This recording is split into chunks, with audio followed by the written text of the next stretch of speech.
Olá pessoal, bem-vindos à Semana do Transtorno do Espectro Autista. Durante essa semana nós iremos comemorar esse tema tão importante, falar um pouco sobre dele, falar de estratégias, de mecanismos, de intervenções, para que a gente possa ajudar vocês, pais, vocês, pessoas interessadas, terapeutas, a terem uma ideia do que fazer e de como agir e compreender o autismo.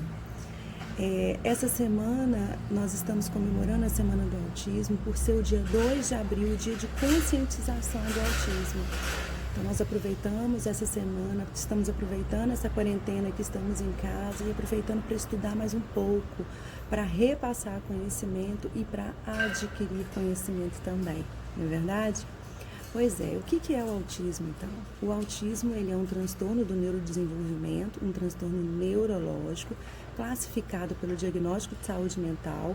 O diagnóstico de saúde mental, para quem não conhece, ele é um manual desenvolvido pela Sociedade Americana de Psiquiatria para definir os transtornos, né? E nesse diagnóstico de saúde mental, ele fala que o autismo ele é caracterizado por a dificuldade na comunicação e pelos comportamentos restritos e repetitivos dessa criança. A gente sabe que as crianças autistas, elas possuem dificuldade no contato visual, elas possuem dificuldade no imitar, dificuldade nas interações, justamente por conta dessa comunicação que não é boa, então isso dificulta a interação social. Elas apresentam algumas outras dificuldades que fazem com que elas tenham prejuízos enormes, tanto em conviver em sociedade e família, quanto em conviver e aprender na escola. Então, durante essa semana, nós vamos dar exatamente estratégias para que a gente possa refletir e pensar sobre esse assunto, certo? Algumas crianças autistas também pegam birras, pirraças, se mordem outros coleguinhas, mas isso tudo acontece porque essas crianças podem apresentar, além do autismo, algumas comorbidades. E o que seriam essas comorbidades? Comorbidade é algum outro tipo de transtorno ou deficiência que pode estar associado ao autismo. Como, por exemplo, uma criança com autismo, ela pode ter um TDAH junto. Uma criança com autismo pode ter um transtorno opositor desafiador. Uma criança com autismo pode ter também uma deficiência intelectual ou simplesmente ter autismo, né? E quando isso acontece, os comprometimentos são maiores. Não existe medicação para autismo. Não se medica autismo para ter uma cura ou simplesmente por ser autista existe um remédio. O que existem são remédios para todos os sintomas que o autismo tem. Por exemplo, remédio para desatenção, remédio para hiperatividade, remédio para concentração e atenção, remédio para regulação de comportamento. Aí sim existem os remédios, mas não existe um remédio para cura do autismo, né?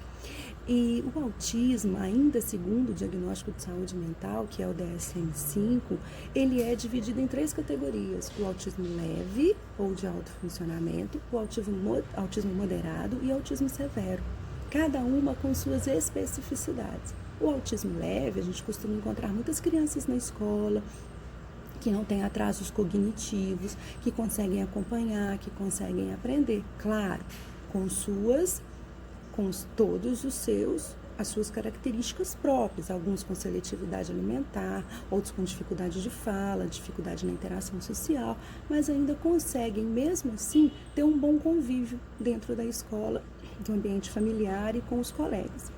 Outros, mais severos, precisam de acompanhamentos continuados e sistemáticos, precisam muito de intervenções e, às vezes, intervenções em locais especializados. Claro que toda criança com autismo vai necessitar de terapias para se desenvolver. E quanto mais cedo ocorrer essas intervenções, mais rápido essa criança terá amenizados os seus prejuízos.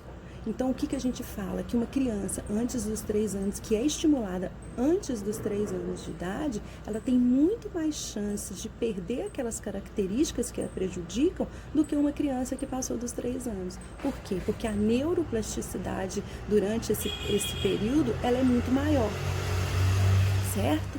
Então, para a gente entender um pouco mais sobre esse assunto, eu vou deixar aqui dicas de livros para que vocês possam dar uma olhada, refletir, se possível comprar, vocês que são pais, que são familiares, que gostam do assunto, para vocês se inteirarem melhor desse assunto. Um é do Paiva Neto, que é um jornalista que tem um filho autista e ele conta toda a sua trajetória, o seu sofrimento enquanto pai e como que ele conseguiu fazer com que o filho perdesse alguma de suas características autísticas. Algumas crianças, gente, elas são tão bem estimuladas que com o tempo elas acabam até perdendo o diagnóstico. Claro que elas não deixam de ser autistas, mas as características são tão poucas que se você levar no neuro ou no psiquiatra infantil, ele vai duvidar que aquela criança seja autista. E um outro livro que eu vou indicar é o da Maíra Gaiato, que é uma psicóloga que trabalha com o modelo Denver de intervenção precoce. Ela tem um canal no YouTube, ela dá várias dicas, é muito interessante, então quem puder segui-la é Maíra Gaiato. Eu vou deixar aqui embaixo todas as informações direitinho para vocês, tá certo?